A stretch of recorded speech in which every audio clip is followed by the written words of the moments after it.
My son's message shattered something deep inside me. You are not invited to the launch. My partner thinks it's best. After investing $2 million in his startup and giving him everything I had, those words felt like a knife to the heart. My name is Olivia. I'm 67 years old, and I believed I had experienced every kind of hardship life could offer. But nothing prepared me for my own son treating me like an embarrassment. That $2 million represented my entire life. It was the proceeds from selling my modest home, my late mother's inheritance, and every penny I had saved over 40 years. I worked 12-hour shifts cleaning office buildings in the city center and caring for elderly clients. I skipped meals, vacations, and new clothes just to build that nest egg. It was my security for old age, my peace of mind, all poured into my son Landon's dream. 6 months after writing that massive check, this cold text arrived. My partner thinks it's best. As if I were a burden instead of the woman who raised him alone after his father abandoned us. I read the message repeatedly, hoping the words would change. They didn't. But something inside me began to shift, a quiet strength I had buried under years of unconditional love and sacrifice. Her name was Vivian. She rarely spoke to me directly and always looked through me like I was invisible. From the beginning, she slowly poisoned my son's mind, suggesting I was too involved, too old-fashioned, too much. I remembered the first time I met her. Landon had invited me to tour the new offices. I wore a special red dress and felt both nervous and proud. I wanted to celebrate what we had built together. Vivian greeted me with a weak handshake and a fake smile, then proceeded to ignore me for the rest of the visit. When I asked about their expansion plans, she responded with condescension, as if I were a clueless child. Silent investors usually don't get involved in daily operations, she said with that smirk I now despise. Landon stood there awkwardly and said nothing. He didn't defend me or explain that I wasn't just any investor. I was his mother. The person who had made this possible. That night I cried quietly in bed, feeling small and humiliated. But I convinced myself it was just a misunderstanding that would pass. How wrong I was. From then on, things deteriorated steadily. Landon started canceling our cherished Sunday dinners.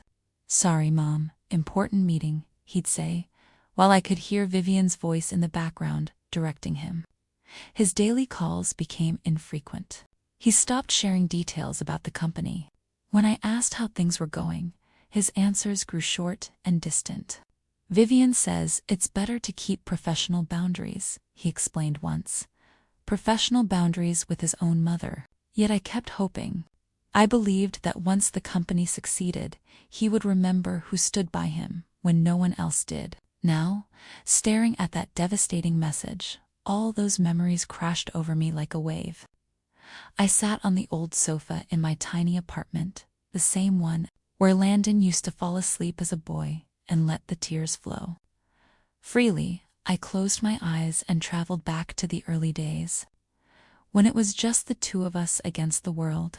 What I discovered about my legal rights as the majority shareholder would soon turn the tables on everyone who had pushed me aside. Part 2, word count, 642. When Landon's father left us without warning, my son was only 5. For weeks he asked where Daddy was.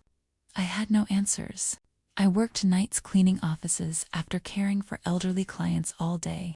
I'd come home exhausted, hands raw from chemicals, and find Landon sleeping in my bed because he was scared to be alone. "Mama, why do you work so hard?" he'd ask with those big innocent eyes. "So you can have everything you need, my love," I'd whisper, kissing his forehead when he wanted to attend a good private university. I took on extra weekend cleaning jobs in upscale neighborhoods. My hands bled and my knees swelled, but seeing his joy when I said yes made it worthwhile. I sold my mother's jewelry and pawned what little I had of value.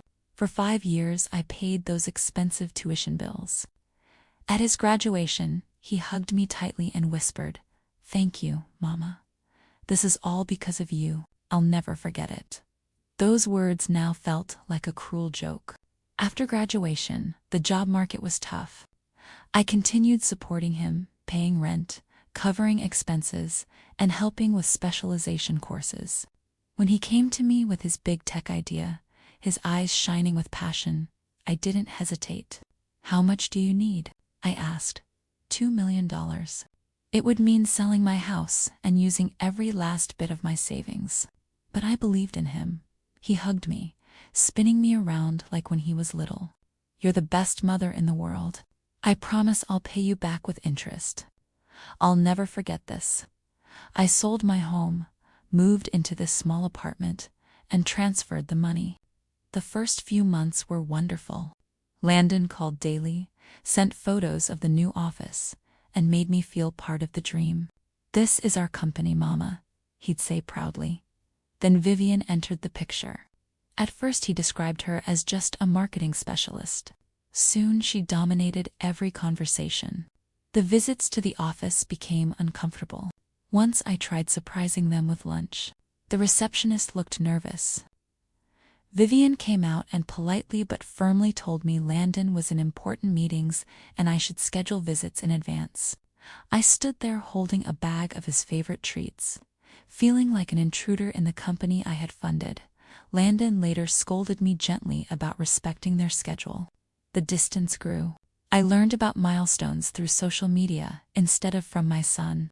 One night, I saw photos of their big celebration for their first million in sales. Vivian stood proudly beside him. He hadn't invited me. He hadn't even told me.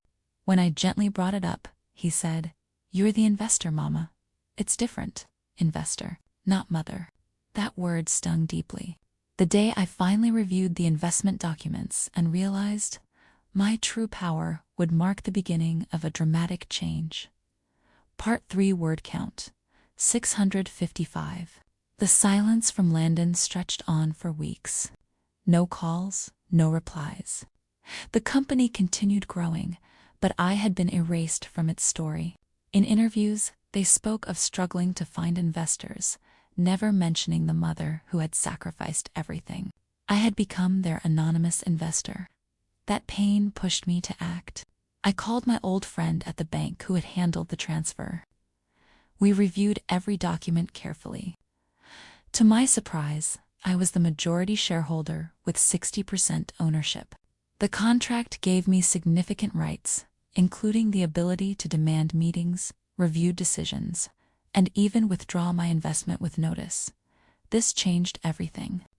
I was no longer a helpless mother, begging for affection. I was a business partner with real authority. I called Landon and, in a firm voice I barely recognized as my own, demanded an urgent meeting.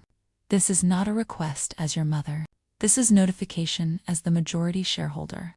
The next morning, I arrived at the office, dressed professionally. When I announced myself as the majority shareholder, the atmosphere shifted immediately. Landon looked nervous. Vivian maintained her cold poise, but seemed unsettled. I took my rightful seat at the head of the boardroom table.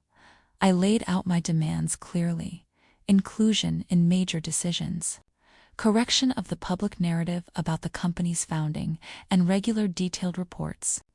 Vivian tried to push back, calling it micromanagement. I reminded her calmly that I could force the sale of my shares at current valuation, around $8 million. Or they could learn to work with me as a respected partner. They were stunned. They didn't have the cash to buy me out. After tense discussion, they agreed to my conditions. But the real shock came the next day. The betrayal that followed Vivian's sudden departure would force us to rebuild everything from scratch. Vivian quit overnight and took key employees and major clients with her. The company lost 70% of its revenue almost instantly. Landon stood before me, pale and broken, calling me Mama again for the first time in months. The empire he had tried to separate from family was collapsing. Instead of anger, I felt clarity. I told him we would rebuild together, this time as true partners. Over the next weeks, we worked grueling hours. Landon handled the technical side, while I used my decades of experience connecting with people to win new clients. My human approach, listening to real needs instead of pushing features, proved powerful. Slowly, the company recovered and then thrived. Landon began calling daily, not out of duty, but genuine desire. Our Sunday dinners returned, richer than before. He started crediting me publicly. The biggest lesson we both learned about respect, family, and true success would be celebrated in ways we never expected. Part 5 Word count 622. Our rebuilt company surpassed previous sales. We expanded, hired values-driven people, and created a culture of respect. Landon fully acknowledged my role. When a major magazine interviewed us, he proudly introduced me as his partner and mother who made everything possible. 1 year later, we received a prestigious award for innovation with human values. On stage, I shared my story, encouraging other women to demand respect and never diminish themselves for love. The standing ovation moved me deeply. The full circle of our journey, and the powerful message it carries for families everywhere. Part 6 Word count 615. If this story touched you, remember, your sacrifices matter, your voice matters, and it is never too late to stand in your power.